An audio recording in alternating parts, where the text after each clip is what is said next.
we change, we may have some specific difference or deviations from the general rules.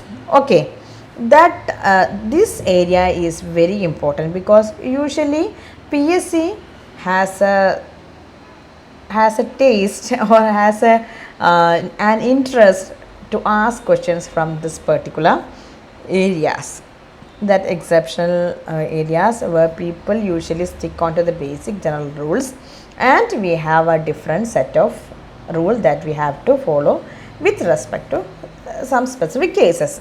Let's see that. Let's get started. Now we have this, she says I am okay. So here, as I have already mentioned, usually we consider what is inside this particular thing, that is double inverted comma means that is a direct speech, and we are converting into indirect form. But we are at the same time, it is important that we should have a kind of look towards this particular verb. Okay, here as you know that in many sentences we said we saw she said. Okay.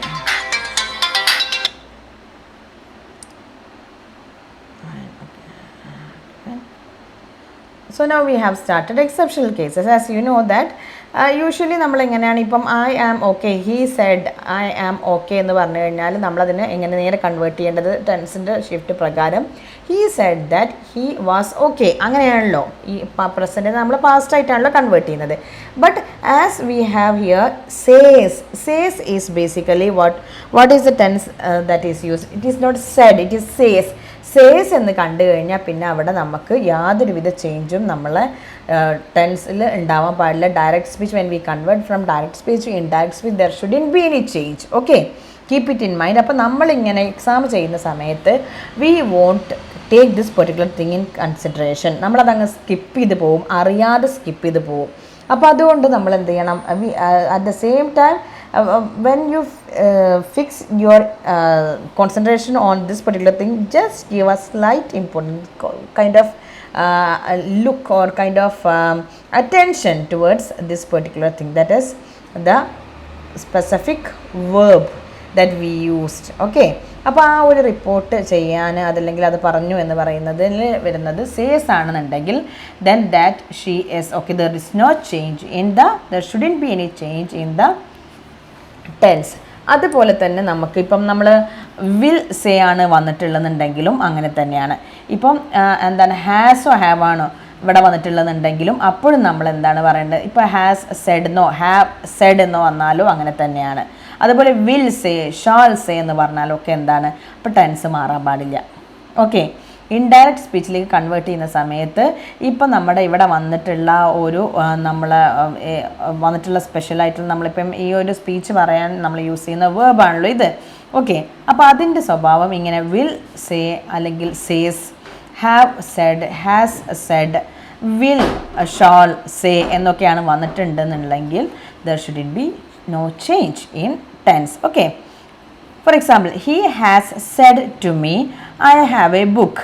Okay, അപ്പോൾ നിങ്ങൾ urgent പിടിച്ചിങ്ങനെ change ചെയ്യുന്ന സമയത്ത് ഇവിടെ concentrate ചെയ്ത് പോകും, അങ്ങനെ ചെയ്യരുത്. The thing is that he has Z എന്ന് കണ്ടു കഴിഞ്ഞാൽ പിന്നെ നമ്മൾ അതിൽ ഒരു മാറ്റവും വരുത്താൻ പാടില്ല. മീൻസ് ഐ ഹാവ് എന്നുള്ളത് നമ്മൾ ഹി ഹാസ് എന്നാക്കും. ഓക്കെ, അതിലുണ്ട്, ടെൻസിൽ മാറ്റം വരുത്താൻ പാടില്ല. അതാണ് നമ്മൾ ശ്രദ്ധിക്കേണ്ടത്. മറ്റേത് നമ്മൾ normal cases as you know that we usually change the form of the tense. If it is in present we will change it into past, if it is in past we change it into perfect, അങ്ങനെ മാറ്റാറുണ്ട്. But see, consider this particular thing, okay, whenever you get a question. Fine, now we will go to the next one. Universal truth. If the sentence of the statement is a universal truth, then there is no change in tense. For example, the father said all that glitters is not gold. ഇപ്പോൾ നമ്മളിവിടെ കാണുന്ന ഈ ഒരു പ്രൊവേർബ് എന്ന് പറയുന്ന സംഭവം, അതിപ്പം നമ്മൾ സബ്ജക്റ്റ് വേർബ് എഗ്രിമെൻറ്റിൽ പോലും നമ്മളിപ്പം ഇങ്ങനെ ഗ്ലിറ്റേഴ്സ് ആർ നോട്ട് ഗോൾഡ് എന്ന് പറയില്ല. കാരണം എന്താണ്, ഇതൊരു പ്രൊവേർബാണ്. പ്രൊവേർബ് ഇങ്ങനെ തന്നെ, അത് എങ്ങനെയാണോ അതുപോലെ തന്നെ യൂസ് ചെയ്യണം എന്നുള്ളതാണ് അതിൻ്റെ അതിൽ സബ്ജക്റ്റ് വേർബ് എഗ്രിമെൻറ്റിൽ ഇങ്ങനെ ഒരു എക്സെപ്ഷണൽ കേസസ് വരാറുണ്ടല്ലോ. നമ്മളത് ഓൾറെഡി പറഞ്ഞിട്ടുണ്ടായിരുന്നു എന്നാണ് എൻ്റെ വിശ്വാസം. അപ്പോൾ that is The father said all that glitters is not gold. This is a proverb, as you know. അപ്പോൾ എങ്ങനെയാണ്? The father said that all that glitters is not gold. Same thing അതങ്ങോട്ട് എടുത്ത് പറയുകയേ ചെയ്യുള്ളൂ, ടെൻസ് മാറില്ല. All that glitters was not gold എന്നൊക്കെ ഓപ്ഷനിൽ കാണും. അപ്പോൾ മനസ്സിലാക്കുക, എങ്ങാനും യൂണിവേഴ്സൽ ട്രൂത്തോ വല്ല പ്രൊവേർബ്സ് ഒക്കെ ആണെന്നുണ്ടെങ്കിൽ there is no shift, there is no change at all. Okay, in tense. Okay, fine. Now next one. ഇപ്പം നമ്മളെടുത്ത് കുറച്ച് സെൻറ്റൻസുകളുണ്ട്. എങ്ങനെയാണ്? ഡു നോട്ട്, ഡോണ്ട് എന്നൊക്കെ സ്റ്റാർട്ട് ചെയ്യുന്ന സെൻറ്റൻസുകളാണ്. ഓക്കെ, അപ്പം അതിൽ നമ്മൾ എങ്ങനെയാണ് ചെയ്യേണ്ടതെന്ന് വെച്ച് കഴിഞ്ഞാൽ, ഇപ്പോൾ for example, don't shout said the teacher to the students. You have to change this indirect form or reported speech ആക്കുകയാണെന്നുണ്ടെങ്കിൽ നിങ്ങൾ എന്താണ് എപ്പോഴും ചെയ്യേണ്ടത്? That is first person. Okay, first person and we have first person and second person. ഇത് നമ്മൾ normal first person and second person അല്ല. ഈ ഒരു സെൻറ്റൻസിൽ നമുക്കുള്ള ഫസ്റ്റ് പേഴ്സണും അതുപോലെ സെക്കൻഡ് പേഴ്സണും അങ്ങനത്തെ രീതിയിലാണ് നമ്മൾ ഇതിനെ കാണുന്നത്. അപ്പോൾ ഇപ്പോൾ ടീച്ചറാണല്ലോ ഇത് പറഞ്ഞിട്ടുള്ളത്. അപ്പോൾ as you know that the first person should be the teacher.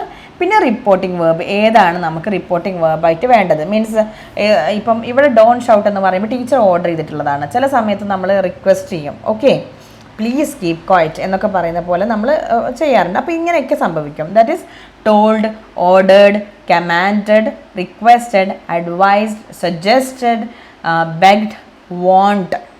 Okay, ഇങ്ങനെയൊക്കെയുള്ള എന്താണോ ആ ഒരു സെൻറ്റൻസിൽ നമ്മൾ വരുന്ന meaning. As we know that നമ്മളത് കാണുമ്പോൾ തന്നെ നമുക്ക് മനസ്സിലാക്കാൻ പറ്റും. ഇപ്പോൾ we know that don't shout എന്ന് പറയുമ്പോൾ അതൊരു ഓർഡറാണ്, അല്ലേ? അതൊരു ഓർഡറാണ്, നമ്മൾ കുട്ടികൾക്ക് കൊടുക്കുന്നതാണ്. അപ്പോൾ അതുകൊണ്ട് തന്നെ എന്താണ്? The teacher ordered. ഇതിൽ നിന്ന് നമുക്ക് ഏതാണോ വേണ്ടത് അതെടുത്തിടുക. എന്നിട്ട് അതിന് ശേഷം സെക്കൻഡ് പേഴ്സൺ ദ സ്റ്റുഡൻസ്. ഇവിടുത്തെ സെക്കൻഡ് പേഴ്സൺ ദ സ്റ്റുഡൻസ് ആണല്ലോ, അതിനെടുത്തു. Then not to shout. അത് പോസിറ്റീവായൊരു കാര്യം. ഇപ്പോൾ ഡോൺ ഷൗട്ട് ആയത് കാരണം നമ്മൾ നോട്ട് ടു ഷൗട്ട് എന്ന് പറയുന്നു. ഇനിയിപ്പം ഇത് നെഗറ്റീവ് ആയതുകൊണ്ട് ഇനിയിപ്പോൾ പോസിറ്റീവായൊരു കാര്യമാണ് നമുക്ക് ചെയ്യേണ്ടത്. പ്ലീസ് കീപ് ക്വയറ്റ് എന്ന് പറഞ്ഞു കഴിഞ്ഞാൽ, അല്ലെങ്കിൽ അങ്ങനെയുള്ള സെൻറ്റൻസുകളൊക്കെ ആണെന്നുണ്ടെങ്കിൽ നമ്മൾ എന്താണ് അപ്പോൾ ടു കീപ് ക്വയറ്റ് എന്ന് പറയാം. നോട്ട് ടു കീപ് ക്വയറ്റ് എന്ന് പറയണ്ടല്ലോ, ടു കീപ് ക്വയറ്റ്. അപ്പോൾ സെൻറ്റൻസ് നെഗറ്റീവ് ആണെന്നുണ്ടെങ്കിൽ നെഗറ്റീവായിട്ടുള്ള നോട്ട് ടു യൂസ് ചെയ്യുക. പോസിറ്റീവായ സെൻറ്റൻസ് മീൻസ് ടു യൂസ് ചെയ്യുക. Okay, to shout. എന്താണോ ആ വേർബ് നമ്മൾ ഉദ്ദേശിച്ചിട്ടുള്ളത്, ഇതിലുള്ള വേർബ് ഏതാണോ അതെടുത്ത് കൊടുക്കുക. Okay, that is don't shout said the teacher to the students means the teacher ordered the students not to shout. അപ്പോൾ ആ ഒരു സ്ട്രക്ചർ നന്നായി മനസ്സിലാക്കിയിട്ട് പോവുക. ഓക്കെ, അപ്പോൾ നമ്മളിങ്ങനെ ചേഞ്ച് വരുത്തുന്ന സമയത്ത് ആ ഒരു ഷിഫ്റ്റ് കൃത്യമായിട്ട് മനസ്സിലാക്കുക. അതിനുശേഷം വേണം നമ്മൾ ഈ ഒരു ചേഞ്ച് വരുത്താൻ. ഓക്കെ, ദെൻ ഇപ്പം നമ്മളൊരു ലെറ്റ് സെൻറ്റൻസ് ആണ്. ലെറ്റ് തന്നെ പല രീതിയിൽ വരുന്നുണ്ട്. അപ്പം ഇതൊരു റിക്വസ്റ്റ് ആയിട്ടുള്ള ലെറ്റ് സെൻറ്റൻസ്. ഇപ്പം നോക്കൂ, he said please let me go. Please let me go എന്ന് പറയുമ്പോൾ എന്താണ് അവിടുത്തെ ലെറ്റ് നമ്മൾ ഉദ്ദേശിക്കുന്നത്? അതിൽ നമ്മളൊരു റിക്വസ്റ്റ് ആണ്, അല്ലേ? ആ ഒരു സെൻറ്റൻസ് എന്ന് പറഞ്ഞാൽ റിക്വസ്റ്റ് ഫോമിലുള്ളതാണ്.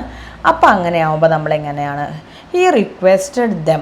ഇപ്പോൾ നമുക്ക് റിക്വസ്റ്റഡ് നമ്മളിപ്പം ഇതിൽ നിന്ന് നമുക്ക് എടുക്കാൻ പറ്റുന്ന രീതിയിൽ ഏത് വേണമെങ്കിലും എടുക്കാം. മീൻസ് നമ്മുടെ ഒരു സെൻറ്റൻസിൻ്റെ സ്വഭാവം റിക്വസ്റ്റ് ആണോ എന്താണോ നോക്കിയിട്ട് പ്ലീസ് ലെറ്റ് മീ ഗോ എന്ന് പറയുന്നതിൽ he requested them to let him go.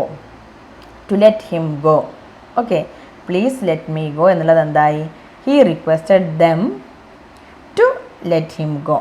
Okay, he requested to let him go എന്ന് പറയാം, അല്ലെങ്കിൽ he requested them to let him go എന്നും പറയാം. Okay, fine. അപ്പോൾ ടു ലെറ്റ് എന്നുള്ളതാണ് ഇവിടെ മനസ്സിലാക്കേണ്ടത്. നമ്മളിവിടെ please let me go request എന്നുള്ളത് കൊടുക്കുന്നു ടു ലെറ്റ് ഹിം ഗോ. അപ്പോൾ ഇതേപോലെ തന്നെ to keep quiet, not to shout എന്നൊക്കെ പറയുന്ന പോലെ തന്നെയാണ്. പക്ഷേ അവിടെ നമ്മൾ എന്ത് ചെയ്യണം? ഇവിടെ ലെറ്റ് നമ്മളിവിടെ കൊണ്ടുവരാൻ ശ്രമിക്കണം. To let him go. Okay, then we have the next one let us. ഇപ്പം നമ്മൾ ഇമ്പറേറ്റീവ് ആയിട്ടുള്ള സെൻറ്റൻസ് ആണെന്നുണ്ടെങ്കിൽ അപ്പോൾ നമുക്ക് ഇവിടെ നോക്കാം. Example, let us play football today. He said. അപ്പോൾ അത് എന്താണ്? ഒരു സജഷനാണ്, അല്ലേ? നമ്മളൊരു സജഷനായിട്ട് കൊടുക്കുന്നതാണ്. അപ്പോൾ നമ്മളതിനെ എടുത്തു. He suggested that they should play football that day. അപ്പോൾ ഇവിടെ നമ്മൾ ആ ഒരു നമുക്കിനിയിപ്പം എങ്ങനെയാണ് കൺവേർട്ട് ചെയ്യുന്നത് നമ്മുടെ പ്രൊനൗൺസൊക്കെ ഒന്ന് നമുക്ക് നോക്കാനുണ്ട്. അത് കുറച്ചുകൂടി എളുപ്പമാണ്. നമുക്ക് ജസ്റ്റ് ഈ റിപ്പോർട്ട് ചെയ്യുന്ന സമയത്ത് ഞാൻ എന്ന് പറയുമ്പോൾ അവൻ അല്ലെങ്കിൽ അവൾ എന്നാക്കുന്നത് മീൻസ് ഐ എന്നുള്ളത് ഹീ ഷീ ഒക്കെ ആവും. അപ്പോൾ അങ്ങനെ അസ് ആവുമ്പോൾ ദേ ആയി മാറും, അങ്ങനെയൊക്കെ ഉണ്ട്. വി ഒക്കെ ആവുമ്പോൾ ദേ ആയി മാറും, അങ്ങനെ നമുക്കറിയാലോ. അത് നമ്മൾ ഡീപ്പായിട്ട് കാണാം, സിമ്പിളായിട്ടുള്ള കാര്യങ്ങളാണ്. ബട്ട് ഈ ഒരു ഷിഫ്റ്റ് നമ്മൾ നന്നായി ശ്രദ്ധിക്കണം. That is he suggested that they should play football that day. Okay, അപ്പോൾ ലെറ്റ് അസ് എന്ന് വരുന്ന സമയത്ത് അതിൽ വരേണ്ട ഒരു സ്ട്രക്ചർ ഇതാണ്. ഷുഡ് അതിൽ വരണം. That is first person. He suggested or proposed etcetera, അതിൽ ഏത് വേണമെങ്കിലും ആവാം. ദാറ്റ് ഈസ് സജസ്റ്റഡ് ആണ് ഇവിടെ നമുക്കുള്ളത്. ദെൻ ദാറ്റ്, ഓക്കെ, ദാറ്റ് എന്നുള്ളത് നമ്മൾ റിപ്പോർട്ട് ചെയ്യുന്ന സമയത്ത് യൂസ് ചെയ്യാറുള്ളതാണ്. Then second person, okay, that. Okay, നമുക്ക് ഇത് തിരിച്ചും വരാം. Okay, means she suggested they that, sorry ഇവിടെ അല്ല, ഇവിടെ ദേ ആണ് വരേണ്ടത്. ഈ ദാറ്റ് ഇവിടെ അല്ല, നമ്മൾ ടൈപ്പ് ചെയ്തപ്പോൾ വന്ന മിസ്റ്റേക്കാണ്. ഇവിടെ സെക്കൻഡ് പേഴ്സൺ എന്നുള്ളത് ഇവിടെ വരാൻ പാടില്ല. Okay, that plus they should or we should plus rest of the sentence. First person, suggested, proposed etcetera, പിന്നെ that, they should or we should, rest of the sentence. ഇതിവിടെ വേണ്ട. ഓക്കെ, ദാറ്റ് ദേ ഷുഡ് അല്ലെങ്കിൽ we should. ഇവിടെ main ആയിട്ടുള്ള point എന്ന് പറഞ്ഞു കഴിഞ്ഞാൽ ഇതാണ്. ദേ ഷുഡോ വി ഷുഡോ വരണം എപ്പോൾ? ലെറ്റ് അസ് എന്ന് പറയുന്ന സെൻറ്റൻസിൽ. That is the most important thing. Okay, let us play football today എന്ന് പറഞ്ഞാൽ he suggested that they should play football that day. Okay, അപ്പം ഇപ്പോഴും ശ്രദ്ധിക്കുക, ലെറ്റസ് വരുമ്പോൾ ദേ ഷുഡ് അല്ലെങ്കിൽ വി ഷുഡ് എന്നൊക്കെയാണ് വരിക എന്നുള്ളത് ശ്രദ്ധിക്കുക. Fine. Now will go to the next one. That is, I hope you understood.